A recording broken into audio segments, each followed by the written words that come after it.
Hello बच्चों, आज हम स्टार्ट कर रहे हैं हमारा सर्कुलेशन टॉपिक जिसका नाम है ट्रांसपोर्टेशन। ट्रांसपोर्टेशन में ये बताया है कि जितने भी लिविंग ऑर्गेनिजम्स हैं जैसे यूनिसेलुलर, मल्टीसेलुलर, सभी ऑर्गेनिजम्स एक तरह से कई डिफरेंट टाइप्स के मटेरियल ट्रांसफर करते हैं फ्रॉम एनवायरनमेंट और सराउंडिंग टू ओन बॉडी। ठीक है, तो जब इस तरह का ट्रांसपोर्टेशन ये करते हैं तो सराउंडिंग से कुछ चीज़ें वो एब्सॉर्ब कर लेते हैं बॉडी में और उसे एक पार्ट से लेकर दूसरे पार्ट तक मूव करते, ट्रांसपोर्ट करते हैं, तो इसे बोला है ट्रांसपोर्टेशन। अभी जब ट्रांसपोर्टेशन करते हैं तो उनको ट्रांसपोर्टेशन करने के लिए कई चीज़ों की ज़रूरत पड़ती है, जैसे एज ए व्हीकल वो उनका इस्तेमाल करते हैं। जैसे ब्लड हो गया, तो blood as a transportation vehicle which help to transport various kinds of material from one part to another. Also body fluid which is also used as a vehicle for transportation of material. तो इस तरह के कई vehicle जिस living organisms इस्तेमाल करते हैं और वो कई तरह के ट्रांसपोर्टेशन प्रोसेस अपने बॉडी में करते हैं। अब इनको इन चीज़ों का ट्रांसपोर्टेशन करने की ज़रूरत इसलिए पड़ती है क्योंकि ये जो मटेरियल्स होते हैं, एलिमेंट्स होते हैं या न्यूट्रिएंट होते हैं, ये उनके बॉडी के लिए ज़रूरी चीज़ें होती है और ये बॉडी में आने के बाद इनका किसी पर्टिकुलर ऑर्गन में ले जाके उनका मेटाबॉलिक प्रोसेस करना ज़रूरी होता है, तो इसलिए ये ट्रांसपोर्टेशन बहुत ज़रूरी होता है। अब अगर ये चीज़ें जिस तरह से जाती है ट्रांसपोर्टेशन होकर उस ऑर्गन तक मेटाबॉलिक प्रोसेस कंप्लीट करती है, उसी तरह से वहाँ पे कुछ किसी तरह के वेस्ट मटेरियल भी प्रोड्यूस होते हैं और वो वेस्ट मटेरियल वहाँ से वापस फिर से सराउंडिंग में छोड़ना होता है लिविंग ऑर्गेनिजम्स को, तो उसके लिए भी ट्रांसपोर्टेशन करना होता है। अब ये जो ट्रांसपोर्टेशन ये करते हैं तो ये दो तरह से कर सकते हैं।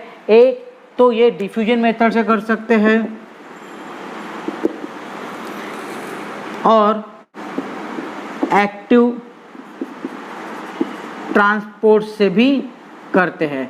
डिफ्यूजन मेथड में क्या होता है, जब कोई ब्लड वेसल्स होती है उसमें से वो न्यूट्रिएंट मटेरियल मेम्ब्रेन क्रॉस करके सेल में या टिश्यू में चले जाते हैं, ये डिफ्यूजन मेथड होगी। और एक्टिव ट्रांसपोर्ट में क्या होता है, डायरेक्टली वो मटेरियल उस व्हीकल द्वारा उस सेल में या उस टिश्यू में प्रोड्यूस सेंड किया जाता है या भेजा जाता है, तो ये इस तरह से ट्रांसपोर्टेशन हो सकता है। अब अगर हम देखते हैं तो डायरेक्ट सेल टू सेल अगर ट्रांसपोर्टेशन होता है तो उसे बोलते हैं intracellular transportation. Intra cellular transportation, जहाँ पे cell to cell direct transportation होता है, इसीलिए इसको बोला है इंट्रासेलुलर ट्रांसपोर्टेशन। जहाँ पे सेल टू सेल ट्रांसपोर्टेशन होता है, जहाँ पे फ्लूइड जैसा व्हीकल डायरेक्टली ऐसे न्यूट्रिएंट मटेरियल सेल में ट्रांसफ़र करते हैं और वहाँ से फिर फ्लूइड डायरेक्ट दूसरे सेल में ट्रांसफ़र होता है, तो ये हो गया इंट्रासेलुलर ट्रांसपोर्टेशन। दूसरा ये होता है, जैसे हम अगर राउंड वर्म देखते हैं एग्जाम्पल के तौर पे अगर हम राउंड वर्म देखते हैं तो ये राउंड वर्म में ये होता है कि उसमें कोई ब्लड या फिर फ्लूइड नहीं होता, अब्सेंट होता है। क्या ब्लड और फ्लूइड ये दोनों चीज़ें राउंड वर्म में नहीं होती, अब्सेंट होती है। फिर इस तरह का ट्रांसपोर्टेशन राउंड वर्म में कैसे होगा, तो इसमें क्या होता है कि एक विसरल कैविटी जो होती है राउंड वर्म में, वो विसरल कैविटी के थ्रू इस तरह का ट्रांसपोर्टेशन प्रोसेस की जाती है, जिसमें बॉडी के वॉल्स और मसल्स कॉन्स्ट्रिक्शन करके ट्रांसपोर्टेशन करने में हेल्प करते हैं।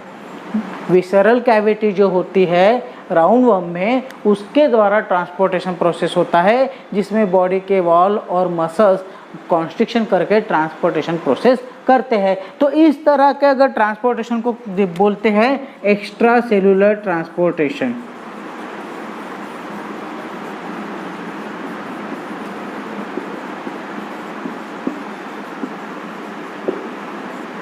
तो हमें यहाँ पे दो तरह के ट्रांसपोर्टेशन मिलते हैं, एक है इंट्रासेलुलर ट्रांसपोर्टेशन और दूसरा है एक्स्ट्रा सेलुलर ट्रांसपोर्टेशन। मतलब ट्रांसपोर्टेशन होना लेकिन दो तरह से, जिसमें किसी तरह का व्हीकल का इस्तेमाल होना और direct cell to cell transportation होना, वो हो गया इंट्रासेलुलर ट्रांसपोर्टेशन। दूसरा, जिसमें किसी तरह का व्हीकल इस्तेमाल नहीं होना, डायरेक्टली बॉडी कैविटी में से वो पास होके निकल जाना और उसके लिए बॉडी के मसल्स ही कॉन्स्ट्रिक्शन करके ट्रांसपोर्टेशन करने में हेल्प करना, तो इस तरह के ट्रांसपोर्टेशन को एक्स्ट्रा सेलुलर ट्रांसपोर्टेशन कहते हैं। अब अपना टॉपिक ये है कि अगर हम कोई व्हीकल का इस्तेमाल करते हैं, जैसे फ्लूइड हो गया, ब्लड हो गया, तो इस तरह के व्हीकल से जब ट्रांसपोर्टेशन होता है तो उसे सर्कुलेशन बोला जाता है। जैसे अगर डेफिनेशन करने जाए तो the process in which movement और transportation of nutrient material from one part to another that known as the circulation.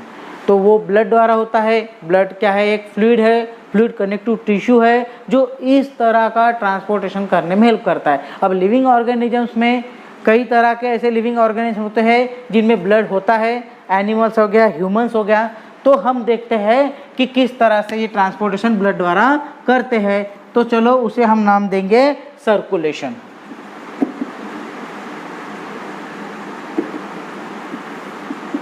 उसे हम नाम देते हैं सर्कुलेशन। सर्कुलेशन की definition, the process in which movement और transportation of nutrient material from one part to another is known as the circulation with the help of media or vehicle. Example blood, with the help of media or vehicle. Example हम blood या fluid दे सकते हैं। तो अभी example के तौर पे हम ब्लड लेते हैं और हम सर्कुलेशन देखते हैं। तो सर्कुलेशन के टाइप कितने हो सकते हैं? तो हमारी तरफ सर्कुलेशन के टाइप हम दो देख सकते हैं। पहला तो हम देखेंगे कि ओपन सर्कुलेशन, और दूसरा हम देखेंगे क्लोज सर्कुलेशन।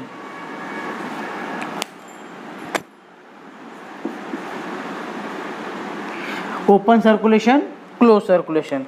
सर्कुलेशन तो होता है लेकिन उसमें दो तरह के, ओपन और क्लोज। तो ओपन और क्लोज क्या माजरा है? जिसमें एक तरह से जब सर्कुलेशन होता है किसी व्हीकल या मीडिया द्वारा, तब वो बॉडी कैविटी से पास होने के बाद एक ऑर्गन में डायरेक्टली पहुंचने के बाद रिटर्न वापस साइकिल कंप्लीट नहीं करता होगा, तो ऐसे सर्कुलेशन को कह सकते हैं ओपन सर्कुलेशन। अगर एग्जाम्पल के तौर पे हम देखने जाए तो यहाँ पे हम एग्जाम्पल दे सकते हैं कॉकरोच।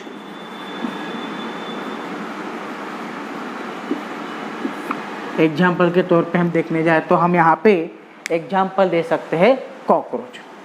कॉकरोच एक ऐसा एनिमल है या इंसेक्ट है जिसमें सर्कुलेशन तो होता है किसी मीडिया, किसी व्हीकल द्वारा, लेकिन वो ऐसा है कि एक बार वो एक पार्ट से दूसरे पार्ट तक जाने के बाद या बॉडी कैविटी से पास होने के बाद, ऑर्गन में पहुंचने के बाद वापस वो साइकिल कंप्लीट करने नहीं आता, तो उसे हम बोल सकते हैं ओपन सर्कुलेशन।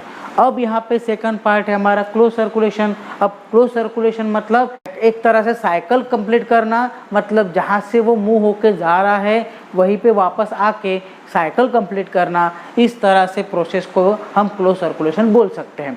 इसमें ऐसा होता है कि इसमें बॉडी कैविटी है जो ओपन है और डायरेक्टली क्या हो रहा है, फ्लूइड या ब्लड पास हो रहा है। इसमें ऐसा है कि कोई ओपन कैविटी नहीं है, एक व्हीकल जब पास होता है तो एक ट्यूब से पास होता है जिसको ब्लड वेसल्स बोला है। उस ट्यूब में से पास होके वो एक राउंड सर्कुलर फॉर्म करता है जिसमें वो ट्यूब कहीं पे भी ओपन नहीं होती और ब्लड बाहर नहीं आता, वो सिर्फ उस ट्यूब में ही मूव होता है। लेकिन न्यूट्रिएंट मटेरियल जो होते हैं वो डिफ्यूजन मेथड से टिश्यू या सेल में पास किए जाते हैं या ट्रांसफ़र किए जाते हैं। समझ में आ गया? तो हम इसे बोल सकते हैं क्लोज सर्कुलेशन, जिसमें one end attached to the another end where is the a cyclic ring completed that known as the closed circulation। यहाँ तक तो आप लोगों को समझ में आ गया होगा कि हम दो तरह के सर्कुलेशन देखते हैं, ओपन और क्लोज। और क्लोज सर्कुलेशन का बेस्ट एग्जांपल हम दे सकते हैं ह्यूमन में क्लोज सर्कुलेशन होता है जहाँ पे ब्लड वेसल पूरी तरह क्लोज होती है, जहाँ पे ब्लड बाहर नहीं आता, वो पूरा एक साइकिल कंप्लीट करती है, मतलब जहाँ से स्टार्ट होके वो जाता है ब्लड वहीं पे वापस आता है, एक रिदमिक साइकिल कंप्लीट करता है, साथ में न्यूट्रिएंट मटेरियल को भी लेके जाता है और डिफ्यूजन मेथड द्वारा सेल या टिश्यू को भी देता है। तो there is no opening is known as the close circulation there is opening is known as the open circulation. अब हम देखते हैं क्लोज सर्कुलेशन के टाइप कितने हो सकते हैं। तो यहाँ पे भी हम देखेंगे कि क्लोज सर्कुलेशन के दो टाइप हो सकते हैं, एक सिंगल सर्कुलेशन और डबल सर्कुलेशन। यहाँ पे दो टाइप हो सकते हैं, एक सिंगल सर्कुलेशन और दूसरा डबल सर्कुलेशन। अब सिंगल सर्कुलेशन मतलब ऐसा है कि जहाँ पे ब्लड एक साइक्लिक रिंग कंप्लीट करता है, मतलब एक बार वो किसी ऑर्गन से पास होके गया तो एक ही बार वो साइकिल कंप्लीट करता है, वो हो गया सिंगल सर्कुलेशन। अगर हम इसका एग्जांपल देखने जाते हैं तो हम इसका एग्जांपल देंगे फिश, और अगर हम क्लोज डबल का एग्जांपल देखने जाते हैं तो डबल का एग्जांपल हम देंगे ह्यूमन, डबल का एग्जांपल हम देंगे ह्यूमन। अब डबल सर्कुलेशन मतलब ये होता है कि यहाँ पे ब्लड दो बार एक सेम साइकिल कंप्लीट करता है, ट्वाइस, इसलिए उसको डबल बोला है। अब हम इसको डिटेल में एक्सप्लेन करते हैं। यहाँ पे मैं ये डायग्राम निकाल रहा हूँ, ये है फिश के हार्ट की। फिश में भी हार्ट होता है जो ब्लड को फोर्सफुली पंप करके एक पार्ट से दूसरे पार्ट तक पहुंचाने का काम करता है। जब सर्कुलेशन की बात हम करते हैं तो सर्कुलेशन करने के लिए ब्लड को फोर्स देना जरूरी है, और फोर्स देने के लिए उसके लिए पंपिंग ऑर्गन की ज़रूरत पड़ती है, और पंपिंग ऑर्गन कौन सा होता है, वो होता है हार्ट। तो फिश में भी हार्ट होता है और ह्यूमन में भी हार्ट होता है। तो फिश का जो हार्ट होता है वो यहाँ से जब ब्लड को सर्कुलेट करता है या पंप करता है तो वो जाता है गिल में, कहा जाता है गिल्स में। अब गिल्स से फिर वो वापस कहा जाता है बॉडी पार्ट में, और बॉडी पार्ट से वापस कहाँ पे आता है, वो हार्ट में, और हार्ट से वापस कहा जाता है गिल्स में। इस तरह का ये सर्कुलेशन प्रोसेस कंप्लीट करता है। तो यहाँ पे क्या हो रहा है कि हार्ट में ये ब्लड एक ही बार एंटर कर रहा है, सिंगल बार एंटर कर रहा है। हार्ट में आने के बाद वापस वो गिल्स में जा रहा है। अब हार्ट में जो ब्लड आ रहा है वो CO2 वाला ब्लड है, और हार्ट से ब्लड गिल्स तक जा रहा है वो भी CO2 वाला ही ब्लड है। लेकिन गिल्स से जो ब्लड निकल के आ रहा है बॉडी पार्ट तक वो O2 वाला ब्लड है, वो O2 वाला ब्लड है। अब गिल्स क्या करते हैं, ऑक्सीजन ट्रांसपोर्टेशन का काम करते हैं। फिश में जो पानी का एक्वाटिक एनिमल होने की वजह से पानी का ऑक्सीजन खींच लेती है पानी द्वारा और उसको ब्लड में छोड़ देती है। तो गिल्स में इनफ क्वांटिटी में ऑक्सीजन अवेलेबल है, ऐसा समझ के चलते हैं। और जब ये ब्लड गिल्स में जा रहा है जिसमें CO2 है, तो ये वापस CO2 किसको दे रहा है, गिल्स को, और गिल्स से क्या ले रहा है, O2, और O2 वाला ब्लड फिर ऑक्सीजनेटेड वाटर ब्लड कहाँ पे जा रहा है, बॉडी पार्ट में। अब बॉडी पार्ट में जाने के बाद क्या हो रहा है, मेटाबॉलिक एक्टिविटी हो रही है। मेटाबॉलिक एक्टिविटी होंगी तो क्या प्रोड्यूस होगा, CO2, मतलब ऑक्सीजन का कंजम्पशन होने के बाद CO2 प्रोड्यूस हो रहा है। तो वापस वो ब्लड क्या हो रहा है, डीऑक्सीजनेटेड ब्लड हो रहा है, और वो वापस कहाँ पे जा रहा है, हार्ट में। हार्ट उसे पंप करके वापस कहाँ भेज रहा है, गिल्स में। तो ये पूरे एक साइकिल में एक ही बार पूरा साइकिल कंप्लीट हो रहा है, जिसमें ब्लड एक ही बार हार्ट में एंटर कर रहा है, एक ही बार गिल्स में एंटर कर रहा है, और एक ही बार बॉडी पार्ट में एंटर कर रहा है। तो इसीलिए इसको बोला है single circulation, the circulation in which blood enter on one time in the heart, that known as the single circulation. अब हम चलते हैं डबल सर्कुलेशन के तरफ। अब डबल सर्कुलेशन में हम देखते हैं कि ह्यूमन हार्ट है। ह्यूमन हार्ट में 4 पार्ट है। 4 पार्ट के बाद हम यहाँ पे दिखा रहे हैं ये हमारा लंग्स है, और यहाँ पे हम दिखा रहे हैं ये बॉडी पार्ट है। अब मैं रेड कलर से ब्लड दिखाऊंगा वो ऑक्सीजनेटेड होगा, और मैं ब्लू कलर से जो ब्लड दिखाऊंगा वो डीऑक्सीजनेटेड ब्लड होगा। तो ये O2 वाला ब्लड है, ये भी O2 वाला ब्लड है। अब मैं ब्लू कलर से जो ब्लड दिखा रहा हूँ ये CO2 वाला ब्लड है, ये भी CO2 वाला ब्लड है। अब इसमें ये हो रहा है कि ब्लड जब यहाँ पे एंटर कर रहा है, ये ऊपर के 2 पार्ट एट्रियल है और ये नीचे के 2 पार्ट वेंट्रिकल है। ये दोनों 2 एट्रियल 2 वेंट्रिकल हो गए। अब जब ब्लड आ रहा है कार्बन डाइऑक्साइड कंटेनिंग वाला, मतलब डीऑक्सीजनेटेड ब्लड आ रहा है। ये डीऑक्सीजनेटेड ब्लड कहाँ पे जा रहा है? एट्रियल में जा रहा है। एट्रियल में जाने के बाद वो वापस कहाँ पे आ रहा है? वेंट्रिकल में आ रहा है। अब वेंट्रिकल से डीऑक्सीजनेटेड ब्लड कहाँ पे जा रहा है? लंग्स में जा रहा है। अब लंग्स में इनफ क्वांटिटी में ऑक्सीजन अवेलेबल है, तो ये ब्लड क्या कर रहा है? लंग्स को ऑक्सीजन, कार्बन डाइऑक्साइड दे रहा है और लंग्स से क्या ले रहा है? ऑक्सीजन ले रहा है। अब ये कार्बन डाइऑक्साइड देने के बाद इसने ऑक्सीजन ले लिया, तो ये क्या हो गया? ऑक्सीजनेटेड ब्लड हो गया। और ये ऑक्सीजनेटेड ब्लड वापस कहाँ पे आ रहा है? हार्ट में। मतलब एक ब्लड हार्ट में कितनी बार एंटर कर रहा है? 2 बार। इसीलिए इसको नाम दिया है डबल सर्कुलेशन। अब जब ये ब्लड एट्रिया में एंटर करता है, ऑक्सीजन कंटेनिंग ब्लड, वो वापस वेंट्रिकल में आ रहा है और वापस वेंट्रिकल से ऑक्सीजनेटेड ब्लड कहाँ पे जा रहा है? बॉडी पार्ट में। अब बॉडी पार्ट में मेटाबॉलिक एक्टिविटी हो रही है और ऑक्सीजनेटेड ब्लड का कन्वर्सन किस में हो रहा है?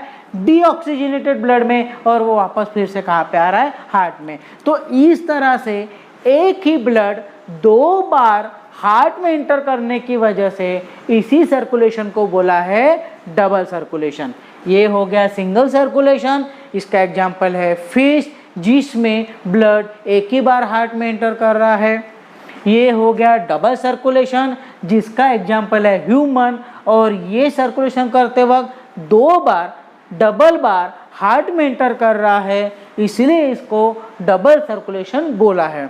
अब ये हो गया हमारा सर्कुलेशन के बारे में, जिसमें हम देख रहे हैं कि सर्कुलेशन कितने टाइप के होते हैं। एक होता है ओपन सर्कुलेशन, दूसरा होता है close circulation. Open circulation, the circulating through the body cavity. Close circulation, circulation through the blood vessels or any kind of vessels is known as the closed circulation. closed circulation के 2 type है, single, double. और यहाँ पे हमने देखे transportation intracellular, extracellular. तो यहाँ पे हमें छोटा सा पॉइंट स्टार्ट किया अपना ट्रांसपोर्टेशन, जहाँ पे various kind of materials which absorb in the body that transport from one part to another for various kind of metabolic activity, then this type of material transported by some kind of media या vehicle, example is the blood and fluid, and this type of fluid, blood, move the nutrient material from one part to another, one organ to another. After completion this metabolic process in the cell, the waste material also transport from that part to body other part for excrete out from the body. तो इस तरह का ये transportation जब किसी vehicle media द्वारा होता है तो that known as the circulation. Circulate through blood to the body is known as the circulation. पूरे बॉडी में सर्कुलेट होना किसके द्वारा? ब्लड द्वारा, तो हो गया सर्कुलेशन। तो हमने यहाँ पे सब कुछ देख लिया है बच्चों, अभी आप इसे नोट डाउन कर लीजिए। ओके बच्चों।